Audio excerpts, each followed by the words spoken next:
কথা দিয়েও কথা রাখছে না নবান্ন, তাই এক প্রকার বাধ্য হয়েই রাজ্যের প্রতিশ্রুতি মনে করিয়ে মুখ্য সচিবকে চিঠি দিলেন জুনিয়র ডাক্তাররা। বদলে মুখ্যমন্ত্রীর কাছ থেকে জুটল কেবলই প্রতিশ্রুতি আর অজুহাত।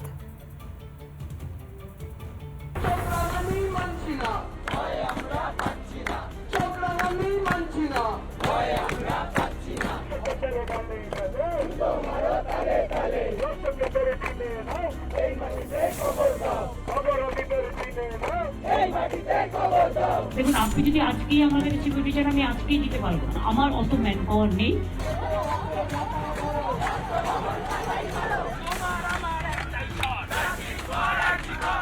রাজ্যের প্রতিশ্রুতিতে স্বাস্থ্য ভবনের সামনে থেকে ধর্ণা তুলে নেন চিকিৎসকরা, কিন্তু চিকিৎসকদের দাবি পূরণ আদৌ হয়েছে কি? প্রতিশ্রুতি মনে করিয়ে দিয়ে মুখ্য সচিবকে ফের চিঠি দিলেন জুনিয়র ডাক্তাররা। চিঠিতে চিকিৎসকরা জানিয়েছেন অনেক দাবি এখনো পূরণ হয়নি, দ্রুত পদক্ষেপের আর্জি করা হয়েছে সরকারকে। 7 দফা দাবির উল্লেখ রয়েছে চিঠিতে। থ্রেট কালচারের বিরুদ্ধে কেন্দ্রীয় অনুসন্ধান কমিটি, মেডিকেল কলেজগুলিতে ছাত্র ভোট, স্বাস্থ্যকর্মীদের বদলির ক্ষেত্রে স্বচ্ছতা, সিন্ডিকেটের বিরুদ্ধে দ্রুত পদক্ষেপ। এছাড়াও আরো কয়েকটি দাবির কথা বলা হয়েছে চিকিৎসকদের চিঠিতে। এদিকে সন্ধে নাগাদ স্বাস্থ্য সংক্রান্ত একটি বৈঠক করেন মুখ্যমন্ত্রী মমতা বন্দ্যোপাধ্যায়। বৈঠক শেষে স্বাস্থ্য ব্যবস্থায় সংশোধন নিয়ে একগুচ্ছ দাবি করেন মুখ্যমন্ত্রী। আমরা 100 কোটি টাকা যেটা দিয়েছি ফর অ্যাডিশনাল ওয়াশরুম, জলের purify water, restroom, light, CCTV, আমি প্রিন্সিপালদের বলেছি পিডব্লিউডির হাতে না ছেড়ে নিজেরাই দায়িত্ব নিন। বারেবার যে সুপ্রিম কোর্টে বলা হচ্ছে হ্যাঁ আমরা 14 দিন কি 7 দিনের মধ্যে আমরা এই ব্যবস্থাগুলো করে দেবো, সিসিটিভি ক্যামেরা লাগিয়ে দেবো, ওয়াশরুম করে দেবো, অ্যাকচুয়ালি না, যদি বাস্তবে আমরা আসি 40%ও হয়েছে কিনা ডাউট আছে। চিকিৎসকদের ভুরি ভুরি অভিযোগ নিয়ে অজুহাতও তৈরি ছিল মুখ্যমন্ত্রীর কাছে। দেখুন, আপনি যদি আজকেই আমার কাছে সিকিউরিটি চান, আমি আজকেই দিতে পারবো না, বাট যা আছে তার থেকে ভাগ করে দেওয়া হচ্ছে। 12,000 পুলিশের রিক্রুটমেন্ট আটকে ছিল, এখনো অর্ডারটা আসেনি। সোমবার সম্ভবত ওটা অর্ডার আসবে। যদি আগে হয়ে যেত আমরা রিক্রুটমেন্ট গুলো করে দিতে পারতাম। 12,000 সংখ্যাটা তো কম নয়, পুলিশের রিক্রুটমেন্ট করতে একটু টাইম লাগে। 10 দিন স্বাস্থ্য ভবনের সামনে মাটি কামড়ে পড়েছিলেন চিকিৎসকরা। দীর্ঘ টানাপোড়েনের পর নবান্নের প্রতিশ্রুতির ওপর ভরসা রেখে ধর্ণা তোলেন তাঁরা। সরকারের প্রতিশ্রুতি যে আদতে ছলনা শামিল, সময়ের সঙ্গে সেটাই প্রমাণিত হচ্ছে ক্রমশ। রিপাবলিক বাংলা। হাসপাতালে চিকিৎসকদের নিরাপত্তা সুনিশ্চিত করতে হবে, এই দাবি ছিল জুনিয়র চিকিৎসকদের। হাসপাতালে চিকিৎসকদের নিরাপত্তায় সিদ্ধান্ত, সিসিটিভি, শৌচাগার, আলোয় বাড়তি বরাদ্দ, বায়োমেট্রিক নিয়ে কড়াকড়ি মুখ্যমন্ত্রী মমতা বন্দ্যোপাধ্যায়। 100 কোটির বেশি বরাদ্দ বললেন মুখ্যমন্ত্রী, তবে এখনই পুলিশের নিরাপত্তা দেওয়া হচ্ছে না। পুলিশে 12,000 নিয়োগ আটকে।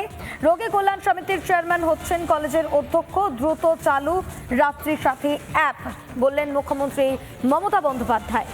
100 কোটির বেশি বরাদ্দ করা হয়েছে, কিন্তু এখনই পুলিশে নিরাপত্তা দেওয়া হচ্ছে না। পুলিশে 12,000 নিয়োগ আটকে রয়েছে বললেন মুখ্যমন্ত্রী মমতা বন্দ্যোপাধ্যায়।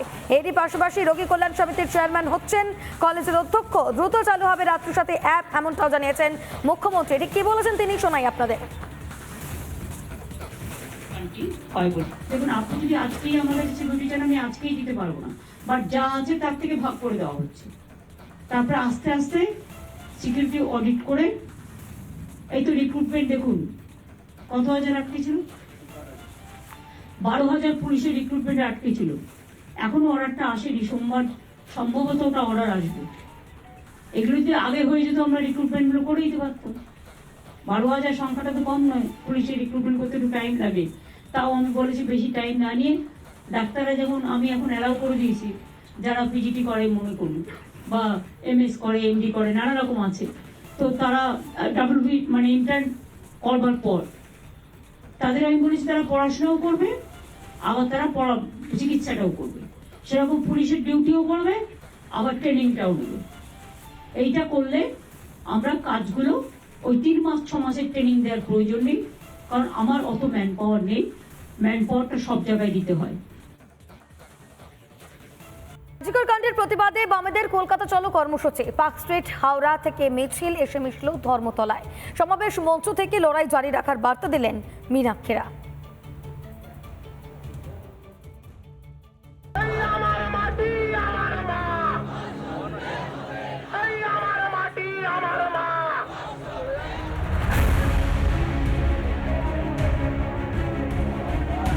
ফের অভয়ার বিচারের দাবিতে পথে নামলো বামেরা।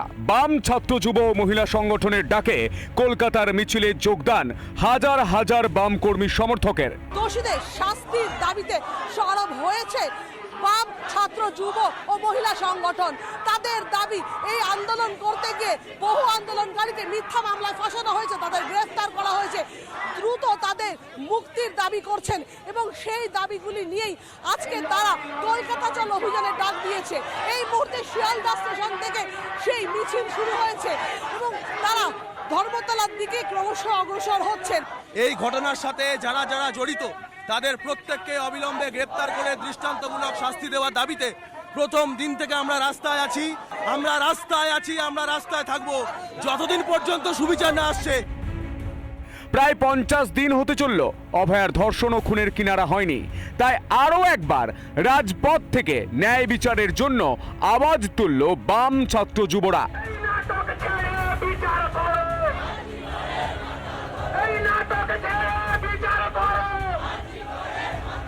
মূলত বাম ছাত্র যুব এসএফআই ডিওয়াইএফআই সহ বাম ছাত্র যুব এবং মহিলা সমিতির যে মিছিল, সেই মিছিলটাই শিয়ালদা থেকে ধর্মতলার দিকে যাচ্ছে এবং ধর্মতলায় গিয়ে এই মিছিল একটি সমাবেশ করবে। আমি সরাসরি আরও একজনের সঙ্গে কথা বলে নেব। তৃণমূল কংগ্রেস একেবারে মুখ্যমন্ত্রী থেকে শুরু করে পানিহাটির বিধায়ক কাউন্সিলর অবধি সকলে এই হত্যাকাণ্ডকে যাতে প্রমাণ লোপাট করা যায় তার সঙ্গে যুক্ত। অন্যদিকে বামেদের আরও একটি মিছিল পার্ক স্ট্রিট থেকে রওনা দেয়। গন্তব্য ছিল ধর্মতলার সমাবেশ মঞ্চ। শহর কলকাতার 3টে দিক থেকে বড় মিছিল। দাবি খুব স্পষ্ট, যারা যারা দোষী রয়েছেন তাদেরকে দৃষ্টান্তমূলক শাস্তি দিতে হবে অভয়াকাণ্ডে। শুধুমাত্র স্লোগানই নয়, নাচেও প্রতিবাদ রাজপথে।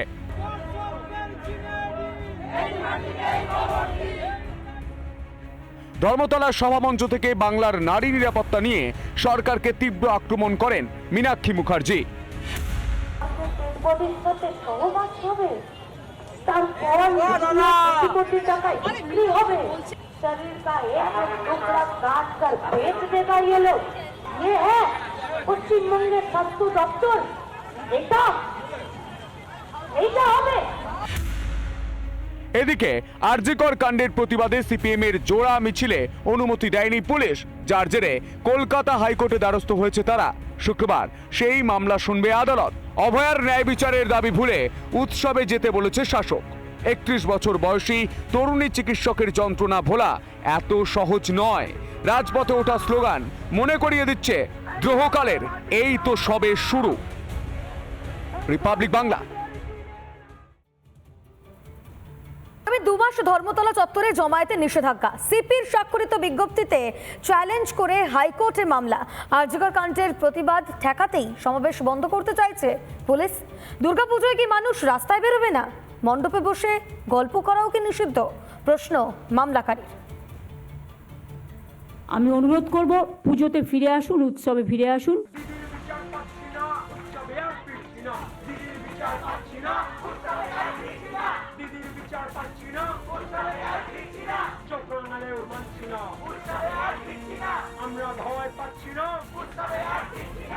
অভয়ার বিচার চেয়ে জ্বলছে প্রতিবাদের আগুন। সুবিচার চাইতে এখনো রাজপথে প্রতিবাদের গর্জন। এই আবহে নতুন বিতর্ক পুলিশ কমিশনার মনোজ ভার্মার স্বাক্ষরিত একটি বিজ্ঞপ্তিকে কেন্দ্র করে। বিজ্ঞপ্তিতে উল্লেখ করা হয়েছে, কলকাতা ও দক্ষিণ 24 পরগনার থানা এলাকায় 25 সেপ্টেম্বর থেকে 23 নভেম্বর পর্যন্ত 5 জনের বেশি জমায়েত করা যাবে না। বউবাজার, হেয়ার স্ট্রিট থানা, ধর্মতলার কেসি দাস ক্রসিং থেকে ভিক্টোরিয়া হাউস পর্যন্ত 5 জনের বেশি জমায়েত করা যাবে না। হাতে লাঠি বা অস্ত্র থাকলে কড়া ব্যবস্থা। ন্যায় সংহিতার 163 ধারা মেনেই নির্দেশ। 25 সেপ্টেম্বর থেকে 23 নভেম্বর পর্যন্ত নির্দেশিকা বহাল থাকবে। এই সময় কোনো জনসভা করা যাবে না। এই বিজ্ঞপ্তির বিরুদ্ধে আদালতের দ্বারস্থ হয়েছে সিপিএম এবং জয়েন্ট ডক্টরস ফোরাম। জানেন যে সামনে পুজো, সারা রাস্তা জুড়ে প্রতিবাদ চলছে, সেই সময়ে একটা ব্ল্যাঙ্কেট 144-এর অর্ডার ব্ল্যাঙ্কেট 144 আসলে মানুষের গণতান্ত্রিক অধিকারকে খর্ব করে নেওয়া হচ্ছে, যেটা শুরু থেকেই এই প্রচেষ্টা ছিল, বিভিন্ন ফর্মে ছিল, এখন আরও একবার দেখা যাবে। লোকবলকে ঢাল করলেন মুখ্যমন্ত্রী। আমার অত ম্যান পাওয়ার নেই, ম্যান পাওয়ারটা সব জায়গায় দিতে হয়। তার মধ্যে পুজো আসছে, শুনছি কেউ কেউ আবার কোর্টে চলে যাচ্ছে। সিপির বিজ্ঞপ্তির জেরে শুরু হয়েছে জোর রাজনৈতিক তরজা। বিক্ষোভ আটকাবার জন্য এই আইন, আর এরকম অদ্ভুত আইন করলেন 23শে নভেম্বর পর্যন্ত মানুষ মণ্ডপেও যাবে না। এটা হতে পারে নাকি? 5 জন মানুষ ধর্মতলা দিয়ে যেতে পারবেন না? ফলে অবিলম্বে এই আইন প্রত্যাহার করতে হবে। এই নিয়ে তো মামলাও হয়েছে, দেখা যাক আদালত কি বলে। জেনে গেছে জনতা ভয় পেয়েছে মমতা। শ্রী মনোজ কুমার ভার্মা, কলকাতাবাসীকে পুজো উপহার কি? 163 ধারা। কলকাতার মানুষকে বলছেন যে একসাথে 5 জন ঘুরো না। ওই সমস্ত পুজো মণ্ডপ অভয়ার নামে বিচার চাওয়া হবে। মা আসছেন কিন্তু মেয়ে নেই। সুবিচার চেয়ে বারবার রাজপথে প্রতিবাদের সুর শুনেছে দেশ। সেই প্রতিবাদ রুখতে কি জমায়েতে নিষেধাজ্ঞা? এভাবেই কি মানুষের কণ্ঠরোধ করতে পারবে পুলিশ? রিপাবলিক বাংলা।